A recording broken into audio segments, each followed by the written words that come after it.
Today, we quietly enter a story that both challenges and inspires, a story of God's justice and mercy, spoken through the prophet Nahum. If you find meaning in exploring God's Word and wish to grow in faith with us each week, we invite you to subscribe and join us on this journey of truth. Throughout history, empires have risen and fallen. Their walls, armies, and treasures appear unbreakable, until, inevitably, they are not. Nineveh, the capital of Assyria, once cast a shadow of fear across the world. Its armies fierce, its cruelty legendary, its wealth immense. Yet pride clouded their vision. They lost sight of the God who grants power. Through Nahum, God sent a clear warning. Judgment was on its way. The story of Nineveh is not just a tale from the past. It is a warning for us today. We too build walls of pride, pursue wealth, and place our trust in our own strength. Yet, true security is found only in God. The fall of Nineveh prompts us to reflect, where do we place our trust? In things that fade, or in God's enduring love? Let us journey back in time, listen to Nahum's message, and witness the day when Nineveh's pride was brought low. Hear the clash of swords, the thunder of chariots, and above all, the voice of God. He speaks of justice, pride, and his unrivaled power. God alone is king above all kings, and his word endures forever. The ruins of Nineveh remind us, no empire, no individual stands above God. As we begin, let us open our hearts to the lessons of history. On what foundation will we build our lives, our own strength, or the eternal foundation of God? The story of Nineveh is both a warning and an invitation. Will we listen? Will we learn? The choice remains with us. Before judgment, God offered a promise. In Nahum's first chapter, God's message was both warning and comfort. To his enemies, justice was coming. To his people, rescue and peace. God saw Nineveh's cruelty and violence, but he is patient, giving chances to change. Nineveh's heart was hard. God's jealousy is not petty. It's the fierce love of a father protecting his children. He promised vengeance on those who defied him, but also offered refuge to those who trusted him. Even as judgment loomed, God was a stronghold for the humble. This is the balance of God's character, perfectly just, perfectly loving. The fall of Nineveh wasn't random. It was the fulfillment of God's promise. He warned, he waited, but when mercy was rejected, justice arrived. God's actions are always rooted in his holy character. He ends terror and brings peace for his people. As we move into Nahum Chapter 2, remember, God's justice is never reckless. He distinguishes between the proud and the humble.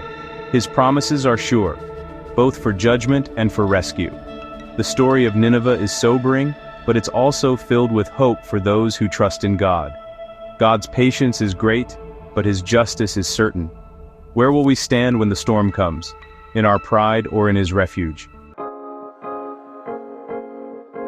The prophecy becomes reality, an army at Nineveh's gates. Watchmen see dust rising, sunlight glinting off shields.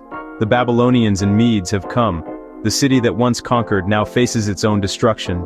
Chaos erupts, chariots race, soldiers panic, order collapses. Nahum describes defenders stumbling, courage gone, strength failing. God even uses nature. The river gates open, the palace dissolves. Historians believe floodwaters helped breach Nineveh's walls. The river that gave life now brings death. The king's desperate rally fails, defenses are overrun. What man built to last, God dissolves in a moment. The attack is swift, overwhelming, complete. God's storm has broken in full fury. Nineveh, once untouchable, is torn apart from within and without. This is what happens when God's judgment arrives. No fortress can stand against the Creator. The mighty have fallen. If this message speaks to you, kindly give the video a thumbs up.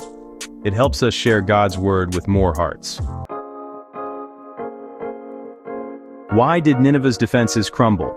God removed his hand of protection. Outward strength, walls, armies, wealth, means nothing without God's blessing.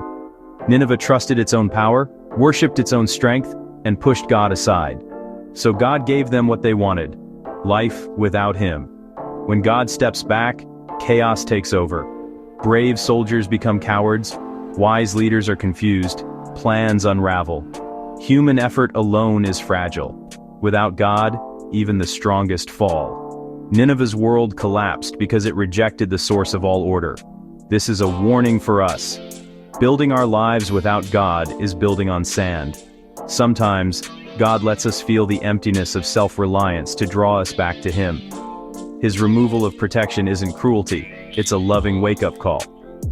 The fall of Nineveh is a grand example, but it happens in our lives too. When our strength fails, it may be God inviting us to trust Him. True safety is found only in His hands. Will we keep relying on ourselves or turn to the One who sustains all things? The choice is ours. Nineveh was a treasure chest. Gold, silver, riches beyond measure. Their wealth fueled their pride and sense of security, but in a single night it all vanished. The city, once bustling, became empty and desolate. Invaders took everything. Gold, silver, treasures, gone in hours. Earthly wealth is fleeting. What takes years to build can disappear overnight. Money and possessions can't buy peace or save us from judgment. Nineveh's story asks, what are we storing up? Earthly treasures, or things that last? Jesus taught us to store up treasures in heaven: love, faith, a relationship with God. These can't be stolen or lost. The real tragedy wasn't Nineveh's lost gold, but its empty soul. The city invested in what fades, not what endures. Let's learn from their loss. Where is our treasure? What truly matters in the end? In the chaos, a new cry echoes. Take the silver, take the gold. Nineveh, once the plunderer, is now plundered. Their wealth, their pride, stripped away in a single night. This command is a sermon. Material things can't save us. The gold couldn't rebuild walls, the silver couldn't stop the flood. Our world chases wealth, but it's never enough. Jesus warned, what good is it to gain the world, but lose your soul? The riches of God's grace are eternal. Let's seek the true treasure, life with Him. God calls Nineveh the lion's den. Once feared, now empty. Assyrian kings saw themselves as lions, powerful, untouchable. They preyed on nations, filled their den with spoils. But now, the den is silent, the lion defeated. Why? God declared, I am against you. No power can stand when God is the enemy. Nineveh's pride and strength meant nothing before Him. This is the ultimate reason for their fall. Not just armies, but God Himself.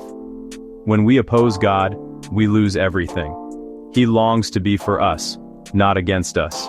The empty den is a warning. Pride leads to ruin. God alone sets up and brings down kings. His justice is sure. As we reflect on God's justice, remember, His mercy still calls us today. If you're new here, subscribe and join our weekly Bible studies. We walk through the Word one chapter at a time. As we reflect on God's justice, remember, His mercy still calls us today. If you're new here, subscribe and join our weekly Bible studies. We walk through the Word one chapter at a time. God's judgment isn't revenge. It's the necessary response to persistent evil. Like a surgeon removing cancer, God acts to stop the spread of harm. Nineveh's cruelty was legendary. Their fall brought relief to the oppressed. God is patient. He sent Jonah generations earlier, and Nineveh once repented. But by Nahum's time, they'd returned to violence and pride. God's judgment came only after mercy was rejected. Justice is an expression of God's goodness. Because He is loving, He must oppose evil. The fall of Nineveh reminds us, choices have consequences, but it also assures us, evil never has the final word. God will make all things right. His justice is part of His ultimate good. If you haven't seen chapter 1 yet, tap the link above to start from the beginning. And stay tuned for chapter 3 next Monday. May the Lord bless you and keep you. Nineveh's story isn't just ancient history, it's a message for us. Are we building our lives on pride and self-reliance, or on God? Pride's path leads to emptiness. Humility leads to peace and security. Jesus invites us, "Come to me, and I will give you rest." God's voice still calls, often as a whisper. He invites us to trade fleeting treasures for eternal riches. The choice is ours, every day. Will we invite God's correction or his peace? Let Nineveh's ruins remind us to choose wisely. His arms are still open.